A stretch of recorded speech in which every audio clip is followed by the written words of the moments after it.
6th. I'm Kino, I'll be the chair adjudicator for this round, and judging with me are, let's start from the left. Hi, my name is Theo from Capitol. My name is Steph. Congratulations on good luck. Hi, I'm Paul. Congrats and good luck. Hello everyone, I'm Godwin and Lilian. Congrats and good luck.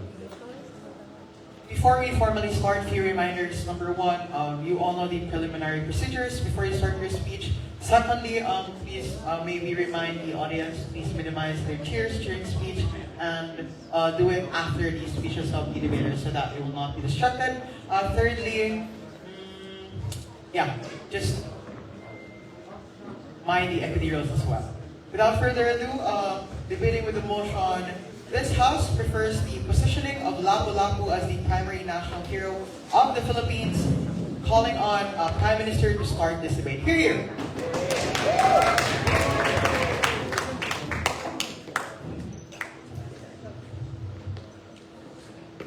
Okay. In the interest of time, no shoutouts. 3.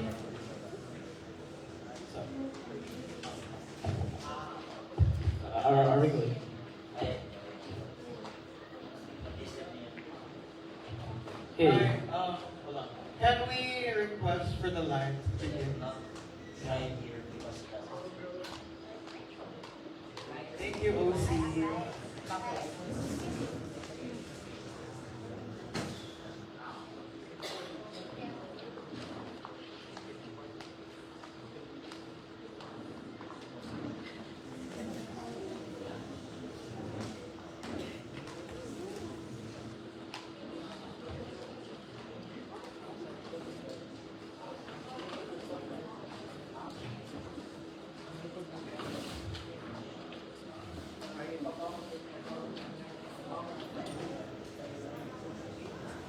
Perfect. Thank you so much, OC.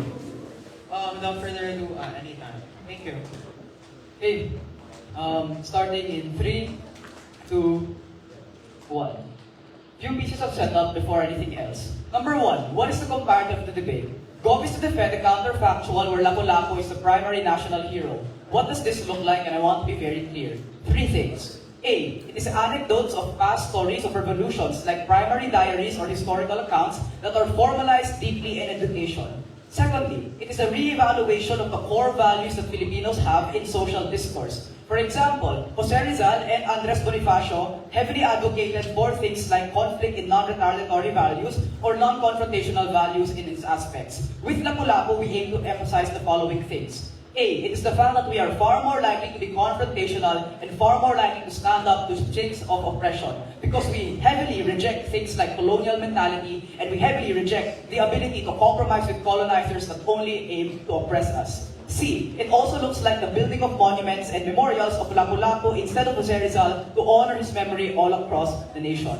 All of this serves to do 2 implications. Number 1, it is not that we would staunchly advocate for all revolutions or all forms of violence. Clearly, society can also have rules and regulations that advocate for the ability of people to advocate for things in a healthy and clear manner. The difference is that the threshold that Filipinos have when participating in social discourse will change because they are no longer trying to justify all of these values and all of these rhetorics about trying to do things like sitting down and taking it like a good boy when your oppressors are trying to do things against you. Argument number 1. Before argument number 1, I want to make it clear what the opposition comparative is. The opposition comparative is the same, but they do it for Jose Rizal. Argument number 1, social movements and discourse. What is the problem? And I have 2 problems. A. It is the emphasis on peaceful reform and education that has made it incredibly difficult for Filipinos to participate in social discourse. There are 2 reasons why this is true.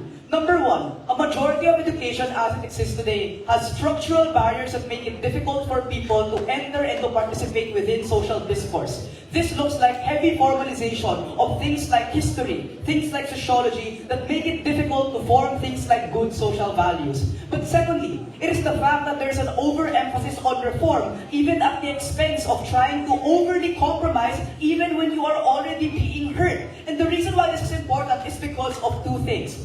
A. It was the fact that in history, Rizal was weaponized as a tool of Western colonization, and that is why we had a hard time doing things like advocate for reform or advocate for revolution, because we spun Rizal as this idea of education that made it so that we can sit down and make things possible for anyone. Secondly, it is the fact that this is true for as well in status quo, that we have fragmented Filipino discourse on means of creating social change because of the fact of the matter that we find it hard to contest things in status quo. Therefore, the conclusion of this problem is that we are socialized to believe that confrontation is wrong, and we are socialized to believe that we should only confront things and revolt when we are at the end of our ropes, when we can do it far earlier. Therefore, what will be the change, and why is Lapu-Lapu the tipping point to create all of these things? Number one, in history, Lapu-Lapu was generally a hero who fought against colonial heroes, who killed Ferdinand Magellan and stood up for the areas that he felt like was his. He did things like promote the national identity that we should be all willing to share as Filipinos, not for the elitist or colonial mentality that we ought to have now, but for the reasons that we believe we are true Filipinos who should fight for what is ours. This is all unique to Lapu-Lapu because of the following reasons. Number one, it is the fact that he heavily and historically is stated to have fought and to have done his best to do things like the third colonial influence and Spaniard rule. But secondly, it is the fact that we talk about him even now to the point where we create things like changes and abilities to do things like be more confrontational. The reason why all of this is important is because A, we just have on impact a stronger sense of national identity. Maybe it's true that there will be some form of colonial mentality on either side of the house, but the difference is that we would be far more willing to confront this and far more willing to engage with it as a consequence, as opposed to when we were just trying to wait for things to change. This therefore makes us more active in doing things like social movements and discourse, which is important in status quo because of the following empirical observations.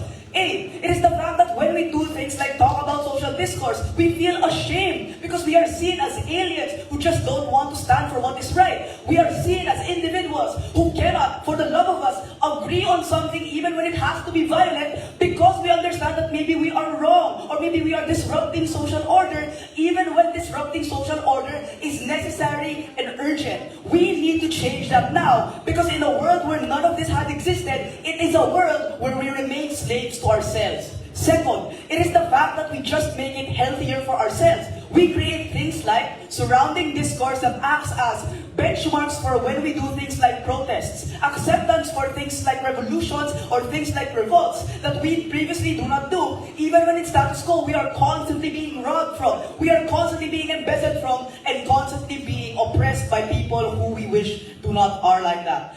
Let's take closing opposition.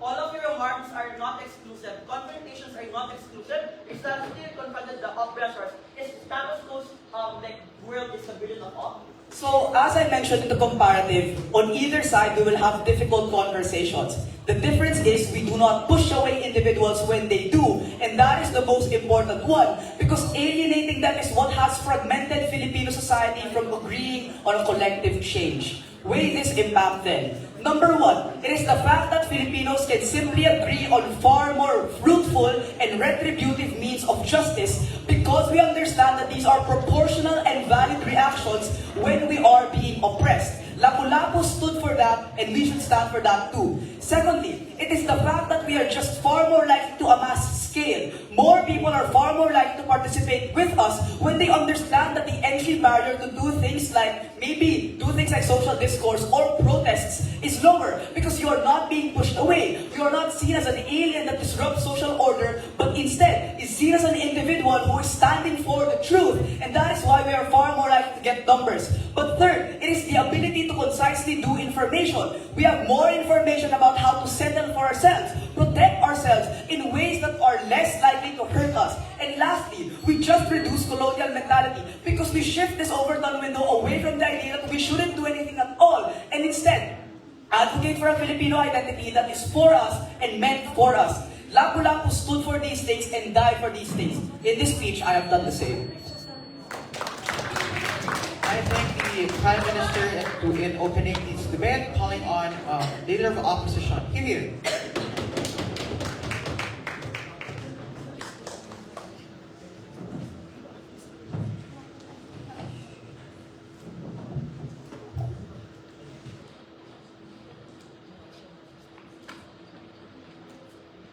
Hello. Before I start, shoutouts. Very quickly, I guess. Shout out to the entirety of Lantugi. Shout out to closing opposition, Ate Adi, Kuya Joris.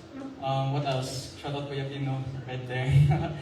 Everyone that went with us here in VIV. Had a really fun time with you guys. Also, shout out to those at the back.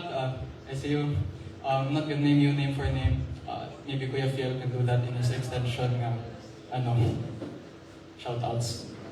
What else? Shout out to everybody who attended. It's so great to see everyone in person, not just through the group chats. Hello HDS group chat. Ito lang, I'm gonna start my speech.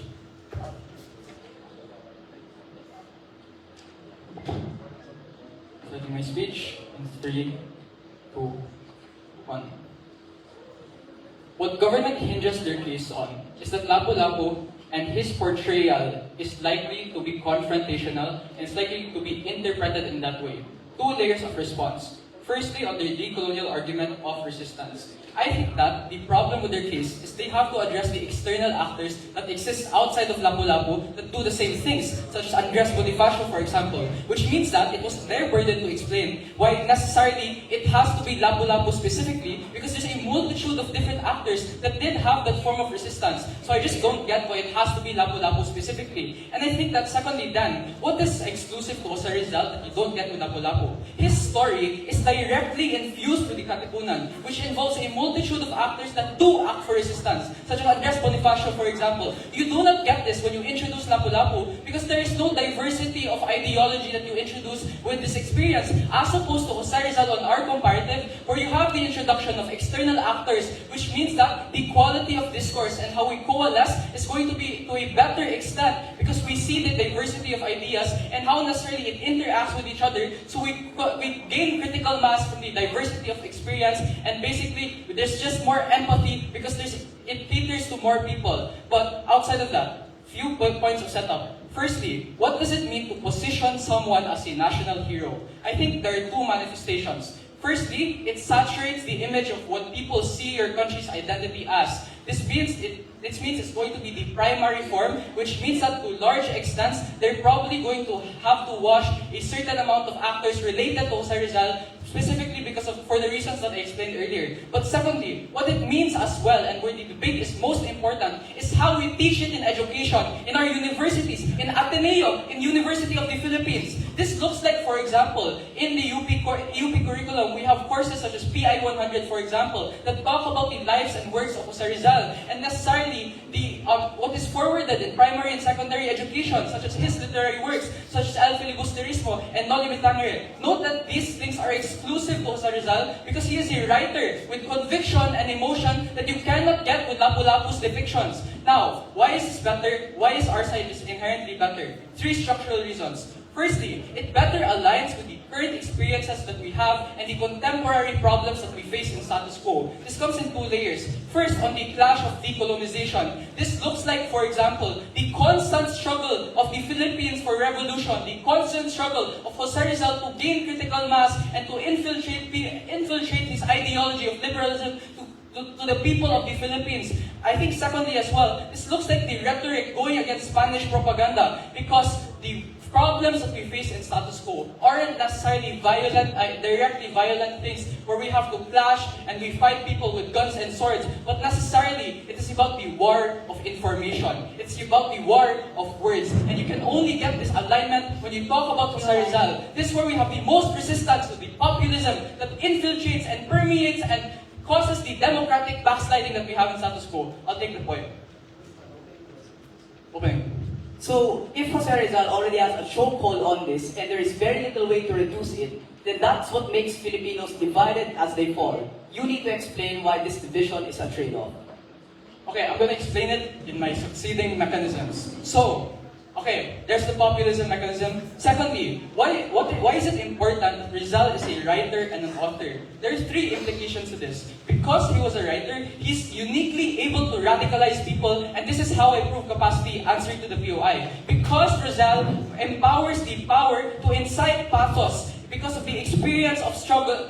The experiencing struggle is different from explaining it. This means that you capture human emotion. This means that Rizal painted characters that relate to these individuals on the ground and their lived struggles. This is why we explain capacity, because people directly relate to these forms of literature, and what is specific to Rizal's literature is that it is diverse. It covers a wide range of actors that he portrays, and it is singular, it is centralized to his identity as an individual, which means that the trickle down is people from different diverse experiences and backgrounds are able to relate to these struggles that propelled the Philippines into the Spanish Revolution. But aside from this, what's important with writing is that it is static. It is harder to incite revisionism, which is one of the greatest harms in this debate. Because it doesn't matter if people see that Lapu-Lapu is a strong man, if it's distorted by the people in power and status quo that operate malignly. The difference with writing is it's static. Although there are interpretations, there are purists and people actually discuss it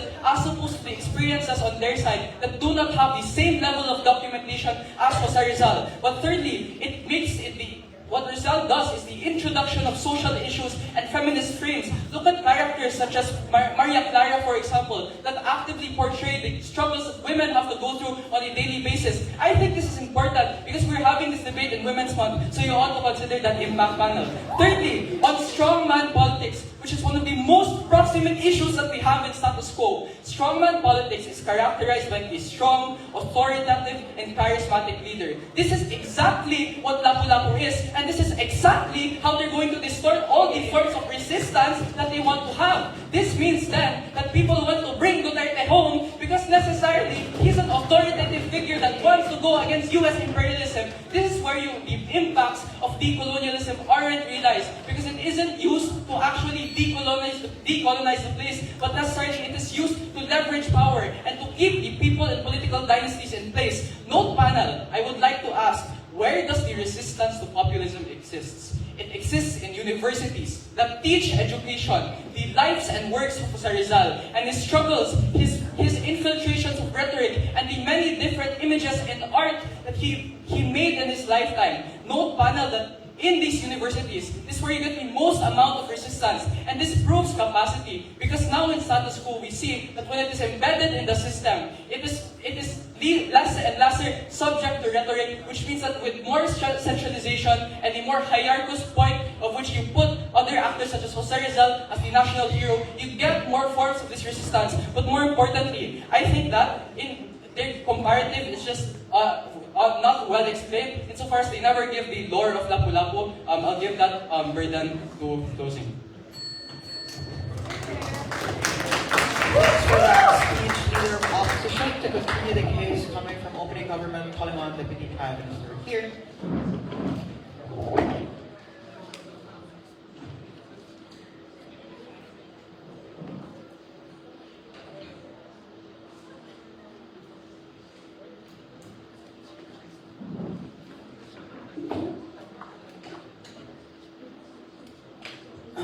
Just to confirm, this is being streamed, right? Or recorded?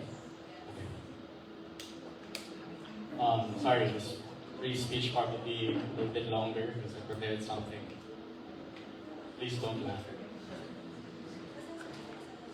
For shoutouts, gusto unta na ko ipakita akong pasalamat maagi sa pagbinisaya. Dili ko tayo dalo magbinisaya so pasaylo ako if mali ang pronunciation.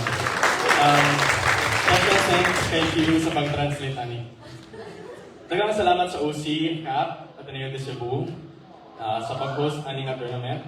Salamat sa tanang debater ug judge na naa diri karon. Special thanks ila Adi, Joris, ug sa uban pa sa inyong pag-hospitable sa amo. Thank you syempre kay Matcha sa pag-uban sa ako diri sa Cebu. Ug kay Ken nga nisugot magapag-partner sa ako. Nindot kayong syudad ang Cebu, ug ang Visayas Debating Community kay Big-on, buotan, ug inspiring kayong nga komunidad. Ug dako akong pasasalamat nga na sinati na ako na komunidad, aning niyaging mga adlaw. Gusto lang mo taong magbilin ug mensahe para sa mga high school debater na naadiri karon, pati po sa mga aspiring college debaters. Ayaw kawala og paglaom, kahit tanang butang posible kung masalig ka sa imong kaugalingon.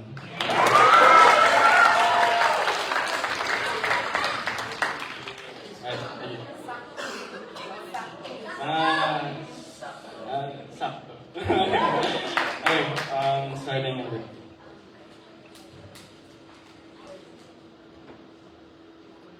The first thing I want to clarify is just this weird call-up about why not Bonifacio or others. Besides the fact that this is clearly not the debate, and we're talking about Rizal or Lapu-Lapu, one, on either side, Bonifacio and Katipunan will be highlighted. Like, it's pretty myopic to suggest that the revolution was dependent on one person. That's quite lunacy. The Katipunan will always have a special highlight in history for the fact that they were instrumental in liberating us from the Spaniards.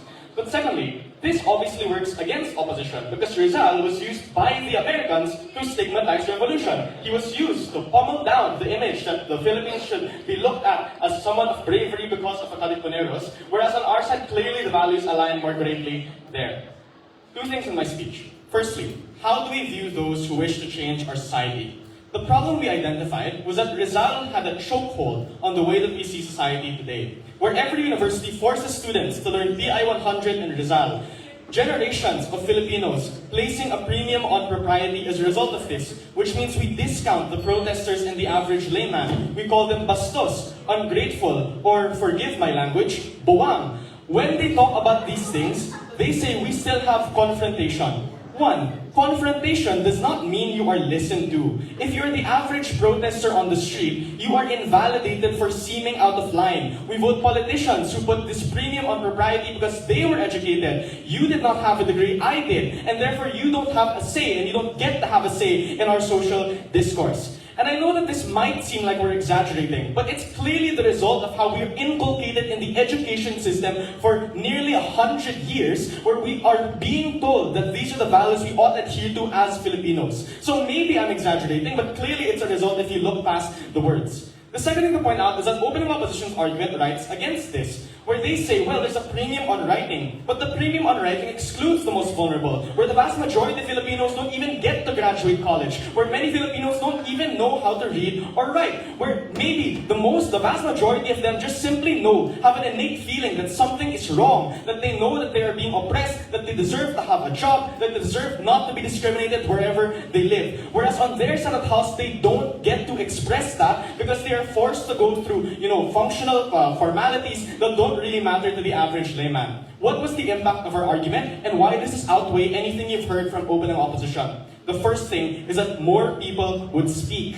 Chilling effects exist, and that chilling effect goes away if we believe that we will be listened to, the expectation that we will be listened to, no matter if you do it through a courtroom or, through the protesting on the street. If you feel that you are expected to be listened to, that means that you will self-select into doing that, instead of on their side of the house, they don't feel as if they can, do things like protest or whatever. But secondly, if you speak on either side, on our side, you listen, because people don't, discredit you anymore of the kind of or form or manner by which you complain. It means that you're more likely to believe that the Overton window shifts towards more and more individuals, whereas on their side it is purely concentrated on the top 1%. What is the weighing of this? The first is that this is simply the most realistic interpretation of the round, right? Like, if you look at a lot of the opening opposition stuff, I'm really unclear as to why this is the tipping point towards authoritarianism or like strongman politics. Clearly there are other exogenous factors there, and they don't really prove the exclusivity. But I explain why, specifically in terms of education and the way that we're able to perceive other people complaining, the day-to-day interactions of our lives, this is simply the winning impact because it's simply the most realistic. But secondly, this also responds, by the way, to all of the the strongman stuff, because the barrier to entry to discourse is lower because you don't have to rely on one single figure or person anymore to be a funnel of your complaints, because you can complain when you are more willing to be listened, when people are more willing to listen to you, and you are more willing to speak out. At this point, clearly, if we're talking about the way that we view people who protest within our society and people who get these complaints, you're more likely to simply have a more cohesive discourse and have more changes all around. The next thing I'll talk about is a bit of extension in response as well to opening opposition and national identity. But before that, Yohan. What is the central idea of this heroship? What is the unique context of Lapu-Lapu? I mean, can give it, right? Like obviously we can argue and lore drop a bunch of different matter bombs, right? But obviously there are a few distinct characteristics that speak out the most. What does that? I mean, Rizal cared more about like reforms and not really going against Spaniards instead of being, you know, like a province of Spain. Whereas obviously on Lapu-Lapu, if opening opposition right, and it's usually pretty oversimplified, then I think the oversimplified version of it would be, well, you just care more about protesting and going against colonial powers. So that's pretty simple.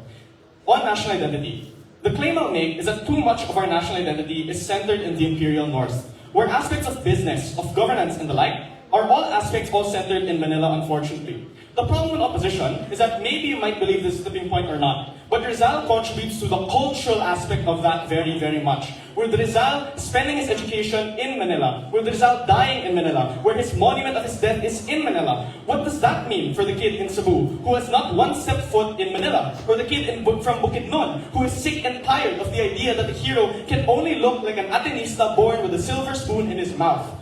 How does this respond to opposition? The first thing that they say is, well, it promotes decolonization. One, this is ahistorical. Guys, I mean, I'm sorry to my prof, but Rizal was a bootlicker. He is a coward. He refused to condone the revolution. He did things like, for instance, actively say in his works to say that, you know, like the revolution is not something that we should do. So obviously, if you care about decolonization, the active, you know, incentive to go against, you know, colonial powers, no matter what means necessary, is something that matters far more on Gov.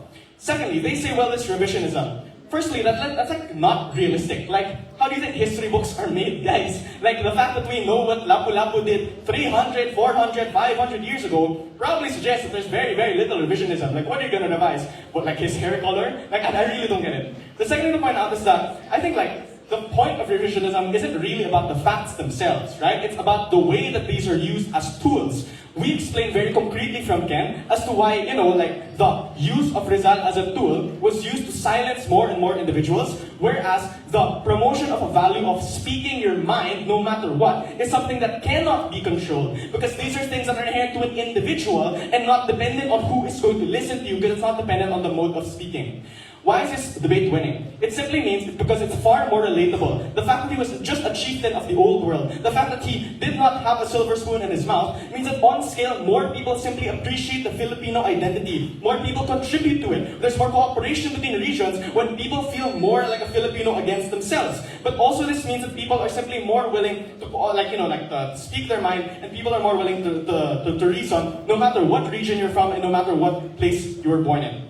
For these reasons, clearly, opening Gov. Thanks for that speech, Deputy Prime Minister. And to close the opening exchange, calling on Yellow. Here. Yan, kulbaan ko. Hello.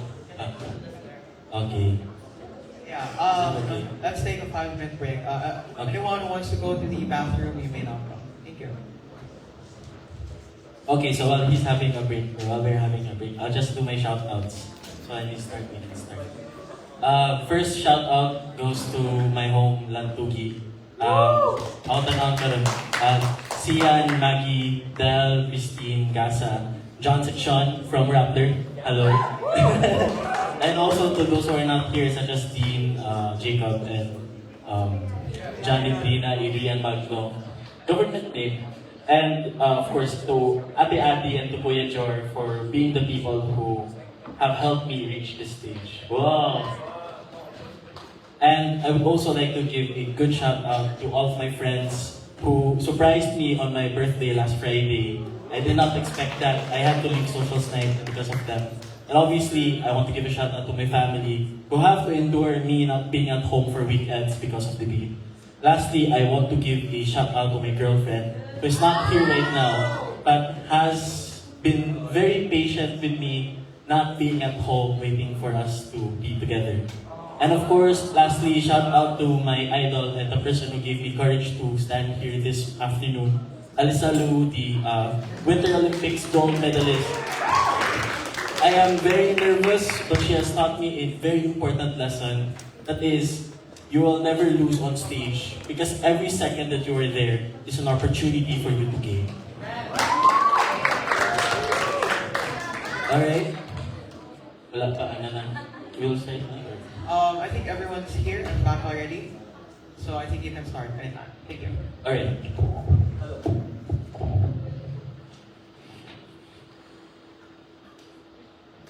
Let me shut up.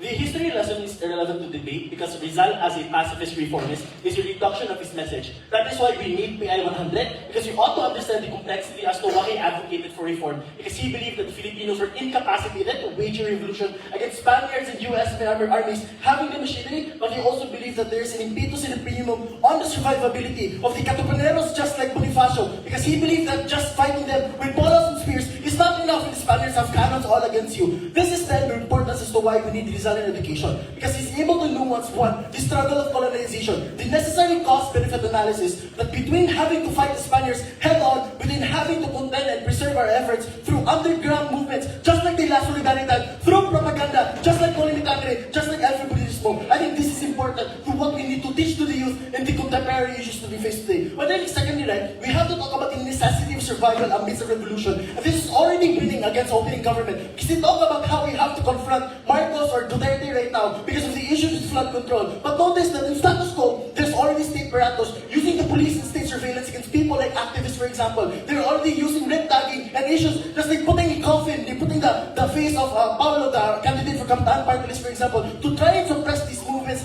I think even if we all coalesce under the lessons of Lapu-Lapu, we have to ask them, what is the meaning of this confrontation and what are our motivations? But note then, I think the same discussions can happen with other heroes as well. I think Bonifacio and Gabriela sila can just be as confrontational. This is the lacking of context coming from opening government. I'll take you later, promise I'll come back to you. But notice then that the problems that we have today is that today is widely different to the colonial times. I think we already have platforms for civic action, just like consultations, just like pressure for illegal representatives, because we now have an electorate democracy. But secondly, right, I think we also have vents for public agitation. That's why we're allowed to protest and rally. That's why we're able to have the impeachment trial, because these are our ways of navigating that without confronting head-on, risking our lives. But I think thirdly, right, the state apparatus is already establishing a chilling effect, where even if you are believing in the lessons of Bonifacio or believing in the lessons of Lapu-Lapu, I think people still value their lives. So even if that's the national hero that we already have, the incentive to try and head on and go to EDSA is already still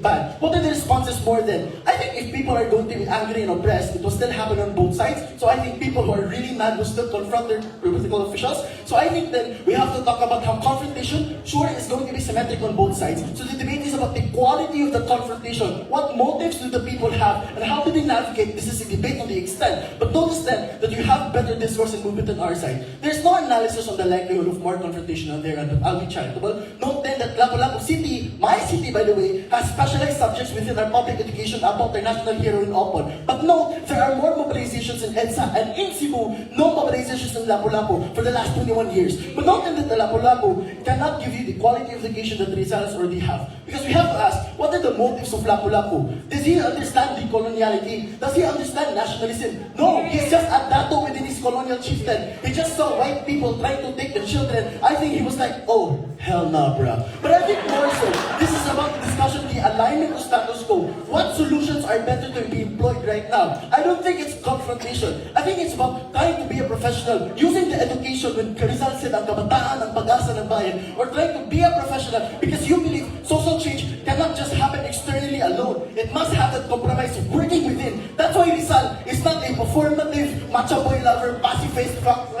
almost said something bad. But I think Rizal was someone more nuanced and more complex, that he believed, yes, we have to revolt against the Spaniards, but we have to be careful. But sure, AOI.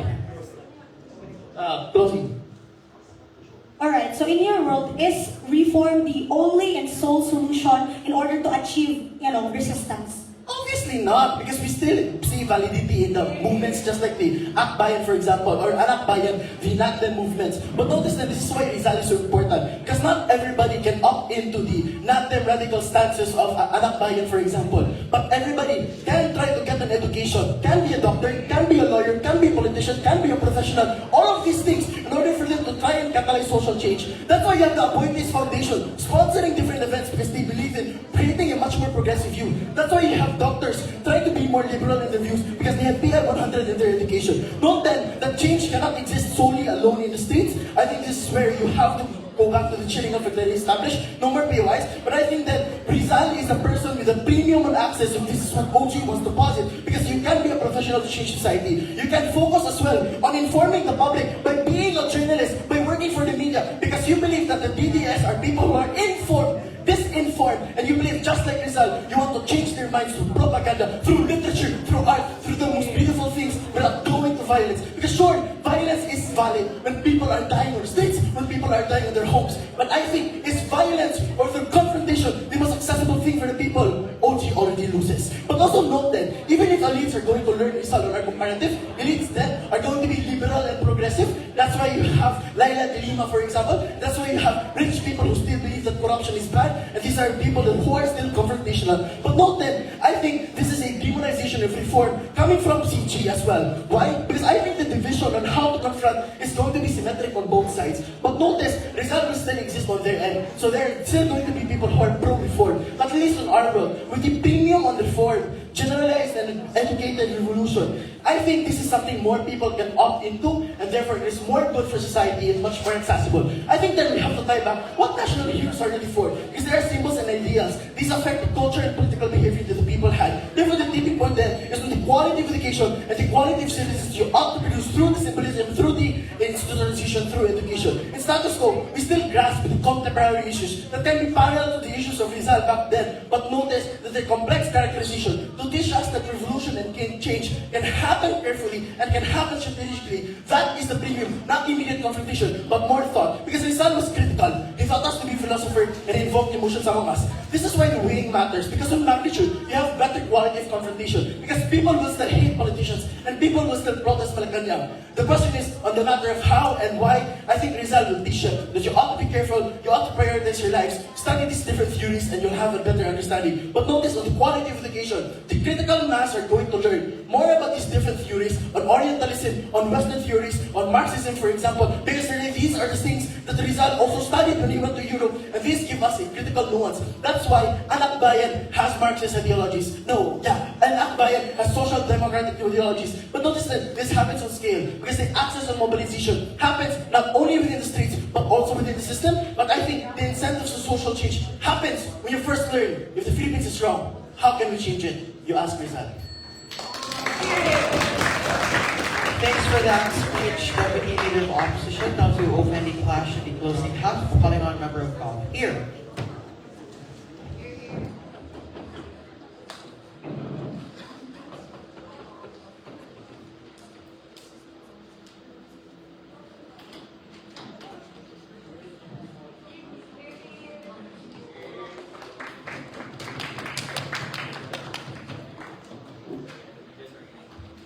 We just organize.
Hello everyone, Randy. Pronounce him POIs anytime, just don't badger.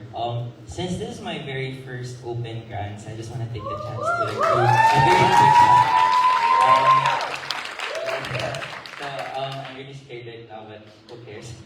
So yeah, just a brief shout out. I want to shout out everyone who was involved in my debate journey, especially to my family who miraculously allowed me to compete in this tournament, and to Ate Afi who paid half of my registration fee. Thank you very much for offering me to partner up with me. But also to my MITV family, thank you so much for introducing debate to me. You have been so transformative to my growth as an individual, and especially to individuals such as Ate Zea, and most of course to Kai, who has been the most supportive person to me.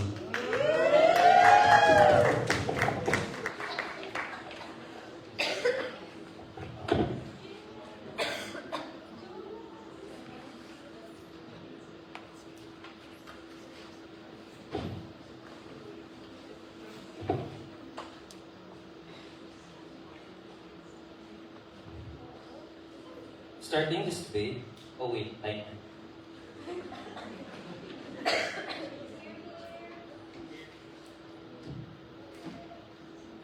Starting my speech in 3, 2, 1.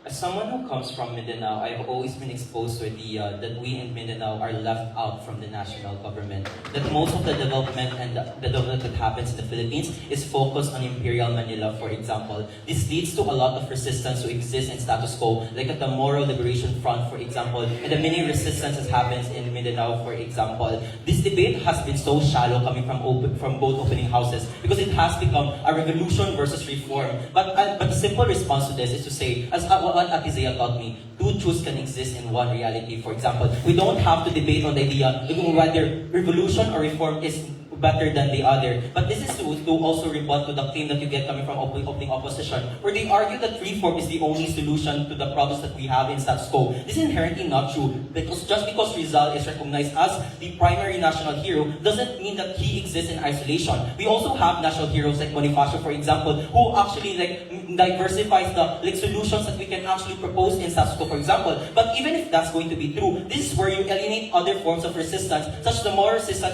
resistance, and kabataan, who's more leftist, for example, because you don't give them recognition and acknowledgement that they serve, because you box out the certain idea or the standard of what a resistance should actually look like. That it should only be resistance, that it should only be reformist at the end of the day. I think that's inherently not true. When so far as in the issue of national identity, when so the Philippines is so fragmented, we have DDS, for example, we have Marcos supporters, Marcos, for example. The Philippines is so inherently fragmented, and it's not that high time that we try to pick what is the best solution. We can all forward everything at the end of the day, right? How are national heroes positioned then in this debate? Because we need to propose a timeline analysis in this debate. This looks like how in status quo is focused on the ones that fought against the Spaniards and liberated the Philippines from the colonizers, for example. This is like individuals like Rizal, Manuel Quezon, and General Luna. Why is this inherently harmful? Because not everyone actually resonates with these heroes, for example, because insofar as it's very Manila-centric or Luzon-centric. So someone who comes from an indigenous community from Mindanao, for example,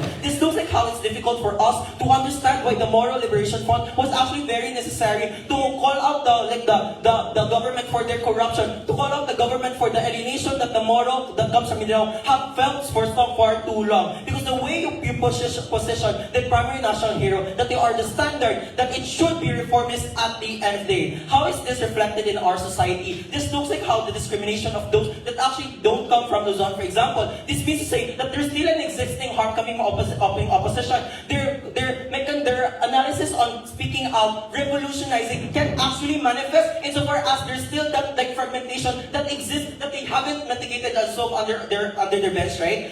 The discrimination of those don't come from Luzon. This is like how the discrimination of the animistic practice of IIPs, for example, that them praying to trees or rocks, for example, is considered to be weird in status quo. But this also how looks at the alienation that outside the people of Imperial Manila felt that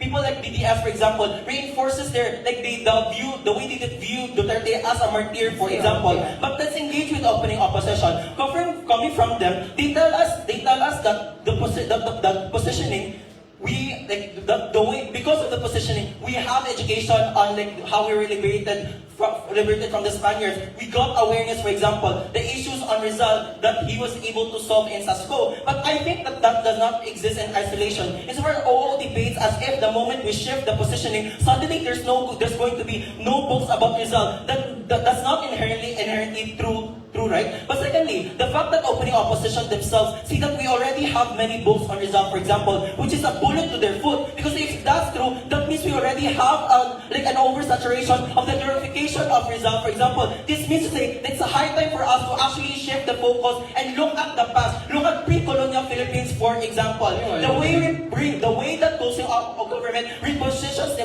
ourselves then is unlike opening government. We think that the positioning is only going to be limited to what Lapu-Lapu did, but rather the context that they actually live in, right? Just like how through Rizal, we knew about how oppressive the Spaniards were. Not only about what Rizal did, that he was a reformist, for example. This were able to mitigate the problem of fragmentation that's like propagated in the post-colonial Philippines, for example. But before I move on to my speech, POI. This isn't about reform. The premium result adds layers to all forms of revolution. It helped refashion Lapu-Lapu too. What does Lapu-Lapu have that helps Kabataan or Makabayan when you have Rizal who is less important and his teachings become irrelevant?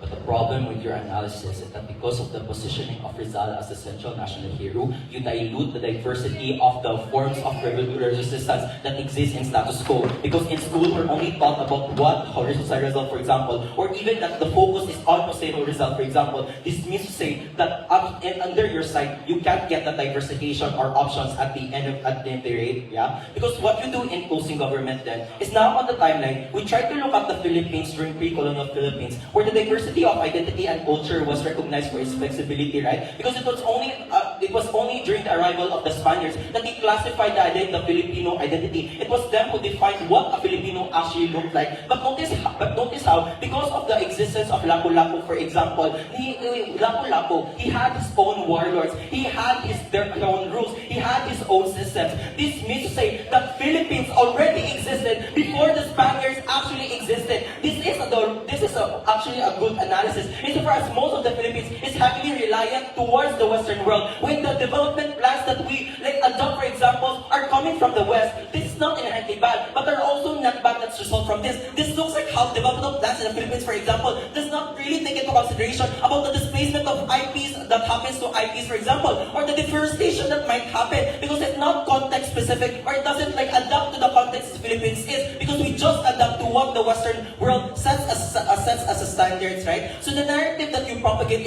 inside closing government is that we have our own identity, right? Now, how is this going to be likely? Is where the positioning is going to be very important. When you shift the focus to look at the timeline where Lapu-Lapu lived, about how people were already existing, that the Filipinos were already existing at their day. This were able to hijack opening government's analysis on discourse and being able to speak up. Because when we're not simply incentivized to revolt, but also to recognize the uniqueness of the Filipinos, that's the point in time where people can have conversations because they recognize the uniqueness of each and everyone's identity, for example, that's not possible in open government when the fragmentation still exists under the silent bench. For all those reasons and more, closing government.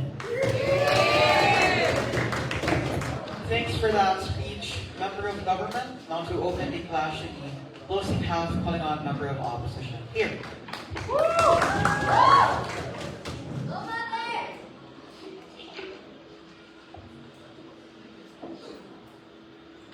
Shout outs firstly to the kids. Congratulations, and I'm very proud of everyone, especially OO. I'm having a hard time right now, but it's fine. Second would be everyone as well who came here. I can't pinpoint and name drop everyone, but that's it. Thank you very much for going here to Cebu, and thank you very much to the OC as well. Thank you so much, Hale, for making VIB possible. But lastly, I think my speech is also dedicated to the people that was told that their activism or their type of activism is not valid. Their type of activism is bad.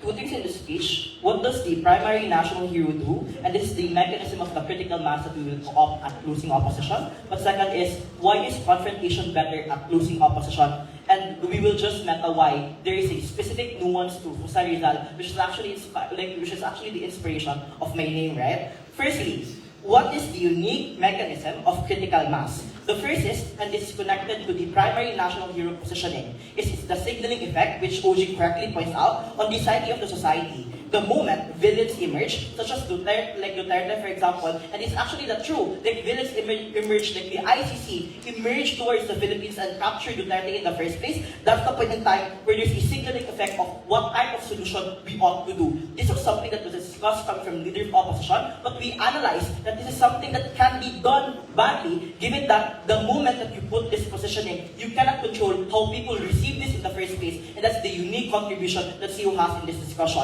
But the second is, we will prove that the primary strategy of society on solving the problem will be done badly, given that the ability by which you're able to create discourse is something that's not it's futile, for example, and what have you. The second is through institutionalization of this heroship through education, like the Republic Act that was institutionalized, the life and works of Jose Rizal, which OO correctly points out. The moment that you don't institutionalize this positioning, that's the point in time where there's no delta in the debate. So obviously, GOV has to institutionalize this particular type of positioning. So they have to know that the moment that they analyze that, if there are problems externally, we ought to prioritize the reformation of violence, the revolutions, for example, which ultimately they don't prove as to why people can opt into activism ultimately, or violent activism. They don't prove why people are ultimately able to be palatable to it, or like other people that are in the left, are in the middle, are likely to by that particular type of activism to begin with. The last is, and this is the most important clarification, there's a prioritization of social discourse. CG is correct. It does not happen in isolation. It happens on scale. Most of the heroes from the Philippines will still exist, but it is the matter of what we do and what we study in the first place. And this is different from opening opposition, because on their side, Rizal is seen as the end-all, be-all solution. On our side, Rizal is a complex nuance of a character that we analyze, that talks about more of activism at its type, like on my second argument. But also, on our side, we analyze that this prioritization of social discourse trickles down to other heroes as well. The second extension I have is on confrontations, because protection and reforms will still an aspiration on our side. They don't prove why there's protection on their side as a whole. There are two mechanisms as to why we outweigh this. The first is, this is about the method of confrontations. The unique nuance of Rizal's method is complex, and it is talked about and negotiated. This is different from OO, because we are talking about how Rizal talks about reformation and working within the system at noli me tangere. But later down the line, he talks about violent revolution at el filibusterismo. This is important because our social context is diverse. It doesn't mean that our context right now is through revolution, because we could do either side. It is constantly negotiated, constantly deliberated. That's where we co-opt the better discourse in this debate. Because if you talk about discourse,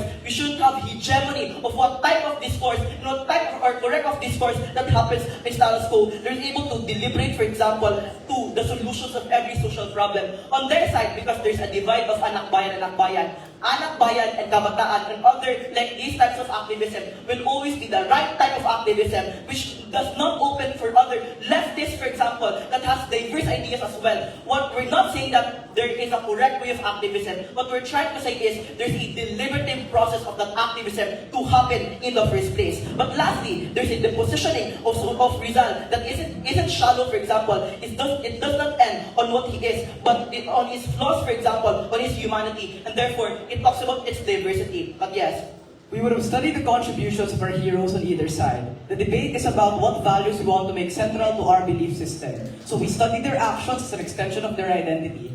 Therefore, what value does Rizal have that has made this discourse of national identity united? okay, the value of Rizal is simple. It is about the unique contribution of being a writer, but also the unique contribution of being able to be complex on his ideas. Because he's actually debating on what is the good type of activism and good type of reformation we have in status quo. So on our side, we're able to confront these realities and we're able to reflect on that type of discussions to begin with. We don't just agree that Bonifacio is the most justified one or Rizal is the most justified one. We deliberate and we're able to analyze that better. I want to talk about the silencing of these individuals. Oftentimes, it isn't your choice not to speak at all. But what they do is alienate those people who do not speak because you are scared to be red tagged, because your family wants to protect you, or because you are unable to do this. On our side, we're able to negotiate your type of activism, and they are likely to support you knowing you are safer if you're able to support that particular other type of activism. CG said that there are primary heroes central to Mindanao and the Visayas, for example, or like there's only one type of resistance on their side. The first question I ask is, what is central to Lapu-Lapu? And I think that if the CGR case is that there's standardization of the central idea, then that's likely the standardization that happens at Lapu-Lapu as well. So I'm not sure as to why they're able to get a diversification on their side, given that on our side, we're able to get that because Rizal is not as someone who is seen as very like confrontational, but also he deliberates like what the type of like solution that he has. But secondly, because this is even better because Rizal can be critiqued and actually exploit other types of revolution because Rizal is complex and we need a complex national hero because we need better discussions in status quo. Let me engage on the worst case. On both sides, there will still be state repression,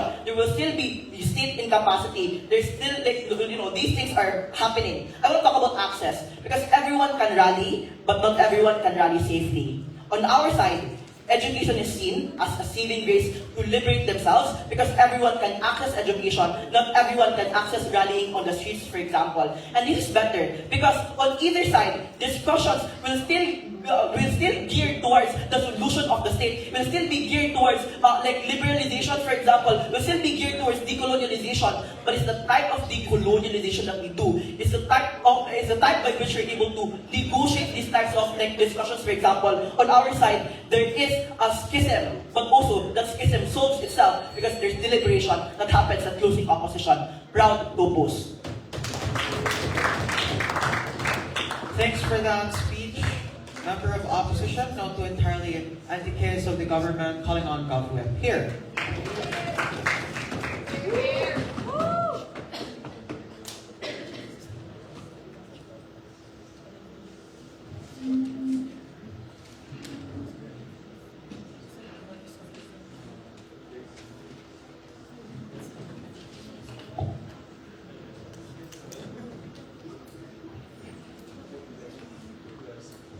Please give me some seconds to just fix my notes.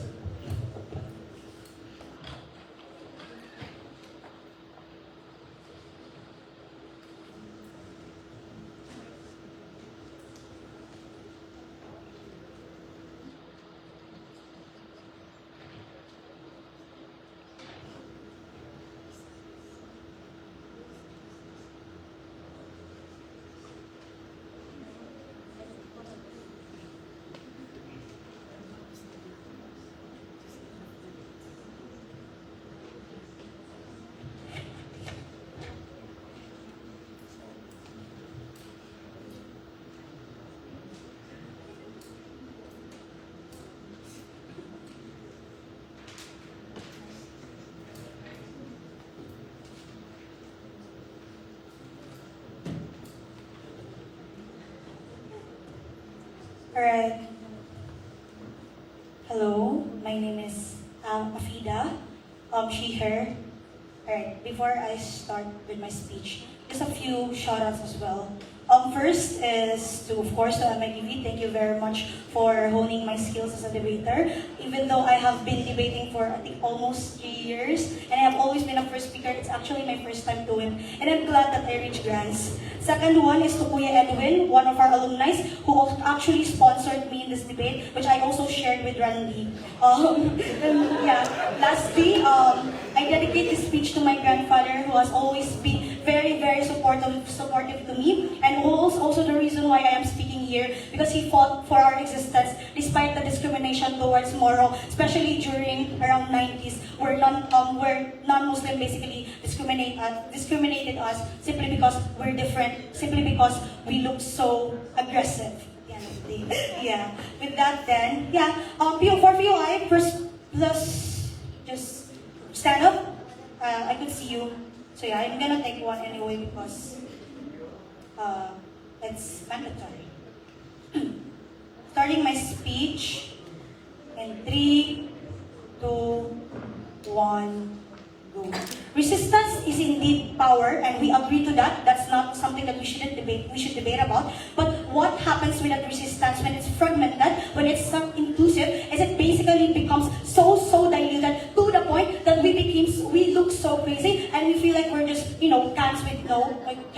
are empty. I think then that there's two specific clarification that we have to establish in this debate. First, this debate shouldn't really be about whether Rizal is good or bad or his values is good or bad, because I think that this is essentially value neutral. Or no one in this room would disagree that Rizal has some sort of contribution. The same way that there's no one should debate whether or not Lapu-Lapu is inherently gonna be good or bad. The debate should be about then why do we necessarily need to reshift the one that we need to highlight, for example, why do we need to reposition someone aside from Rizal, say for example. But secondly, this debate shouldn't be about the best forms of activism, because irregardless if you are centrist, if you are reformist, if you are someone from the far left, as long as you wanted change, I don't think that should be the debate all about. This is where the delineation coming from Randy is very important, because he is the only person in this room who are able to explain to you what should be the debate all about. I think that the proposal of the delineation that we came from only from CG is the shift of timeline, the moment that we choose Lapu-Lapu over any forms of leaders, over any forms of heroes. Because notice that the heroes that we have in the status quo, such as Rizal, Bonifacio, are all concentrated on Manila or all on the post-Spaniards who already fought, which means that those types of leaders has the values and the remnants of the Spaniards of the colonialism, which means that the best standard form of revolution is only contingent to them. What changes when it's Lapu-Lapu? We propose to you that it's probably going to be not his action alone, but his identity as Lapu-Lapu, as someone that is coming from the pre-colonial Philippines, as someone that is probably indigenous, say for example, as someone that are probably coexisting from other forms of Moro, or someone that is also resisting from Luzon. What that essentially changes then is the narrative of how we view heroes, the narrative of how we chase or look at the national identity of the Philippines, the narrative of how do we try to position ourselves in terms of resistance. I think that in this clarification around, we already win at CG. This just respond then to CO, because their only case is actually very reminiscent towards the opening. But they said negotiation and discourse will only happen when we put Rizal on the pedestal. I think there's a clear contradiction within their speech. Because if that is true, then why do you think that Rizal is only focusing on reformists and he doesn't necessarily basically agree on Andres Bonifacio, say for example? That is a clear question that you have to answer insofar as it's basically a shoot in their foot, right? But secondly, even though it's Rizal's contribution is very important, I think that I agree with that. But the question is, it already exists in the status quo. I am suffering in my 7:30 class right now because of my result class. I have to learn about his life, right? I think that the proposal in our bench is very simple. He will still exist. He is relevant because he is famous, which means that his stories are probably going to be still resonates towards a Filipino, say for example. But then, what is the worst case in our side? Probably Lapu-Lapu is not actually also very inclusive. I don't agree with that. Simply because what he proposes then is how do we try to view the heroes that we have right now? That the heroes shouldn't be just about the one who fought after the post-Spaniards, but as someone that has their own identity, as someone that's probably moral, as someone that's probably IP, say for example, who have their own political identity, that has their own power, say for example, to fight against the Spaniards, irregardless of the capacity that they had in this before, right? There's two questions that they have to answer in order for closing opposition to win. First, does activism only contingent to Rizal as a prerequisite to change? But secondly, does putting Lapu-Lapu on the forefront ultimately diminishes all of their action insofar as an answer coming from MO? I think that they're already loose. Let's go to OO then, because I think that there's a weakness, right? Their claim is very simple. It's to defend that Rizal is reformist. The problem with this is that they never also explain why only Rizal. This means that first, in the types of quality of resistance, this is also the same way with CO, right? What happens when you create narrative that reformist is the only sole solution is you basically dilute other forms of impact or activism. This favorite, say for example, we probably look at like activists, for example, or Morris, for example, as inherently radical because they cause harm, because they throw crashes, for example, because they burn bridges, say for example. This is when the flip comes in, right? Because this means that the analysis and resistance in their side are always never going to be inclusive. Insofar as it's only going to be selective to those people that are kind, to those people that are probably going to negotiate with the government. But the reality of the Philippines is far more worse than that. At this point in time, when the government is very pragmatic, the political identity is very pragmatic, I don't think that you will only value them. This is when the change coming from Randy. Because what we see to you is when we try to position Lapu-Lapu as someone that is in the forefront, this is not only just because he is a revolutionist, but because he has his own identity that resonates to other forms of Filipino that exist. Filipinos coming from Mindanao, from northern Luzon, or other forms of right, which means that when we see this as a free colonial Philippines, is what changes is first, the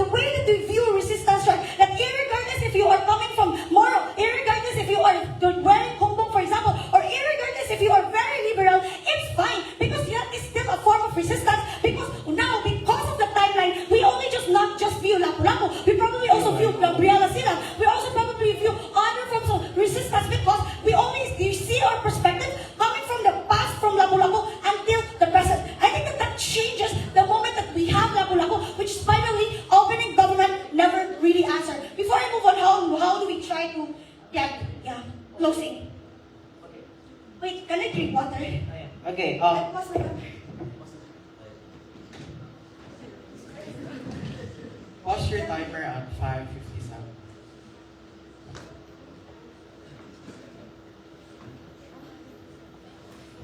Resuming in 3, 2, 1. yeah. Okay, Rizal is complex and can be critiqued. Lapu-Lapu cannot and is not. Origins is a value neutral because this is a reimagine of the world. So you also elevate other heroes in other types of the Philippines. First, I think that this is not a reimagined world. It's just a paper first motion.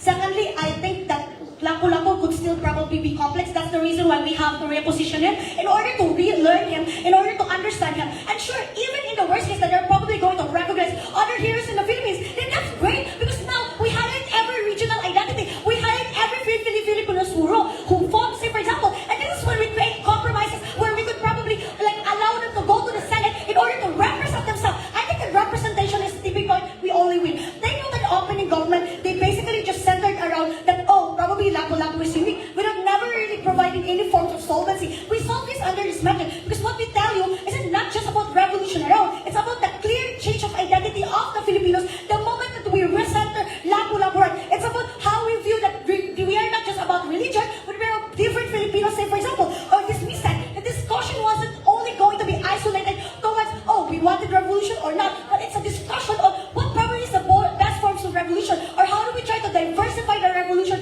in such a way that we create real solution.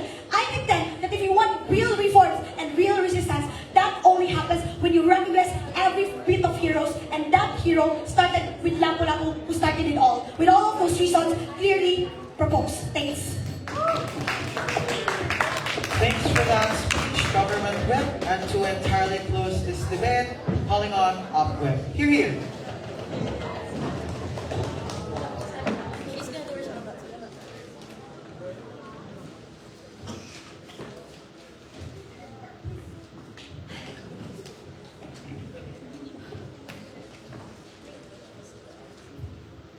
Hi, my name is Ali, just raised POI. First few shoutouts, it's in order. First, shout out to Zaya. I've been using her pen since day one because I lost mine, so thank you so much. My finals is your finals as well. I hope to see you very soon. Shoutouts as well to my PSHS CBISC kids. I'm proud of you all for organizing this, led by the seniors, of course, Hale, Mary, Paolo, Kyundra, and Taya is not here, and the rest of the kids from PSHS. SU as well, who did have 2 teams in the high school finals as well. Again, the Visayas region has so much great future. To Lantugi, my kids, you all give me headaches all the time, but you always remind me every day why it's worth it to do this over again. To the Vismin community for consistently inspiring me. My wins have always been your wins as well. Of course, to Joris, I couldn't be prouder. We don't get to do an F2F Visayas major, but I think Visayas InterVarsity counts. I'm so happy to get to do this with you. And lastly, shout out to all the trans individuals that still thinks their identity is something that shouldn't be acknowledged, but also to those who still practice Islam. It's Ramadan, so it's also meaningful that I'm fasting while delivering this speech. That being said, I'll start my speech.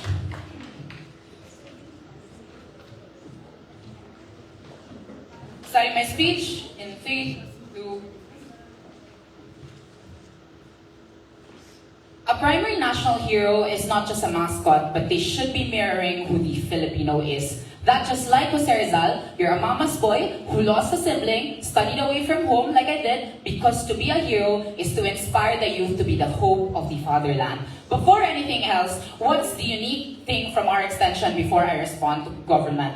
Juries specified that our primary national hero must not only be put on a pedestal, which opening opposition, opening government, and closing government did, but someone you see every day, that a 4'11" kid can spark a revolution that probably got reincarnated through our Olympian gold medalist Carlos Yulo. Because it's not just about the ideology, but it's also to assess who really is this person and the kind of mechanism you have. The comparative is very simple. CEO compared the world to accept that Lapu-Lapu is an image of strength and courage, but to be a hero is also to be kind, imperfect, and to be any ordinary Filipino. Huge respect to David and his speech, but all of the benefits on mobilization is not exclusive to Lapu-Lapu. Everyone called this out. Rizal was away from his family, just like our OFWs. He was exiled in Dapitan, just like how the Filipino activists are still jailed here in Visayas and Mindanao. Marcos during martial law as well, meaning we have hope and active participation. That is what you learn from your schools and your education system, and I think it's effective because the fact that we're still free right now and we can actively do this means that there is hope for all of us. That means to say, responses then. On opening government, first, I think the case was dependent that Jose Rizal was bad. They have to prove what's unique with Lapu-Lapu and why in the process, negotiation happens, but the youth is also inspired. But let there be, it's correct. America chose Rizal. But I think he is more than that. The fact that Andres Bonifacio followed him meant that he was also chosen by the rest of the Filipinos. But on closing government, the case from CG is also correct, that social cohesion is necessary. But I think it's also narrowing the vision, the Visayan identity, because Jose Rizal is also a Filipino, just like we all do. Rizal lived in Dapitan. He changed that community. I say it's not where you come from, it's about what you do and represent every day. Additional flips then. In CG, all my cousins would have chosen to be wives or be parts of Abu Sayyaf.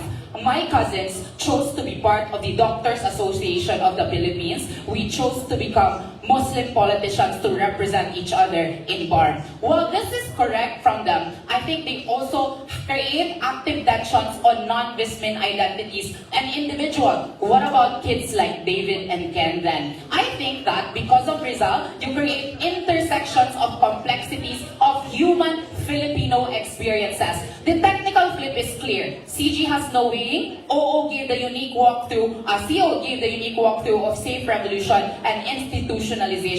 The tie back towards positioning as primary then, that's why CO's nuance is the most important in the debate. Change is so idealistic on CG, it's not even mechanized. They need to prove social cohesion that is so present in closing opposition. Let's talk about then the primary thing on positioning of a primary national hero. I'm gonna actively weigh the round because we should step out and stop asking whether who is good or bad or who is perfect, but to inquire who fulfills the standards of a primary national hero. Parallelism, that in Philippine pageantry, behind Catriona Gray as a primary, you also have Megan Young, Pia Wurtzbach, and Precious Lara Kigaman. Because if Lapu-Lapu teaches us to fight and attack, Rizal teaches us to reflect and tell us to go to school, educate yourself before you fight and run on the streets. This is an important mechanism because we celebrate complex forms of confrontations and forms of activism. You will alienate individuals like me who cannot go to the streets because I am Muslim and gay. But that being said, in our comparative as well, I think that you can be effective to do your revolutions because a Filipino biologist can study Philippine species. A teacher can educate the Lumans in Davao. A nurse can choose to stay in the Philippines despite how far the wages are. These are non-violent contributions that build our society but also inspires the people of Basilan and Tawi-Tawi and Maguindanao. That is the kind of value that Jose Rizal forwarded to us and something that we carry through every single day. Yes, save your case. CEO misses a tipping point. On either side, non-violence is always accepted regardless of the hero because it's peaceful, less hassle, and less messy natural. But the imposition of Manileme formality and kindness is what silences people more. So OG expands and allows different expressions when we shift over the window that way, while CEO is stuck with this of them. That's why I say that we have to discuss this on the context. not everyone is privileged like people in the UP. Everyone has their own problems, and Jose Rizal tells you to confront first those problems before you go out to your cities. That being said, let's talk about access then. Yes, it's a struggle to get things like education, but for a country like the Philippines, for the jeepney drivers and lavanderas, they might not be able to be part of that social discourse, but what they can do is send their kids to school. This is in where the positioning helps in cultivating the Tertiary Education Art Act, or to build more public schools so that more kids can go to school. Where do we achieve contemporary social change then? And this is where I destroy entire government bench. When Jose Rizal is the primary national hero, we get to appreciate Mabini's art contributions or General Luna's rhetoric in the army to be strong. That's why Rizal is the most strategic, because Rizal intersects with all the values of all our other heroes and even us who are in these rooms. So Rizal's complexities allows us to celebrate each other and to see the hero in every version of us and not just Lapu-Lapu's strength and revolution. Again, OG cannot win because it is reliant to Lapu-Lapu being perfect. On OO, Rizal has to also be perfect. On CG, you need to always be strong and violent. We dare say on CO, you can be complex because no matter what you do, big or small, you are enough to change something in this world. So, let me reiterate. We all have our unique fights, but it is truly Rizal where we see fractions of each other and ourselves, and that the Filipino identity is more than just being violent. To be hardworking, and to get the kind of world that we truly deserve. Very proud to be a Filipino. Thanks for that speech. That answers the day. Congratulations everyone. You can now pass the house. Please give us minutes to deliver. Love you.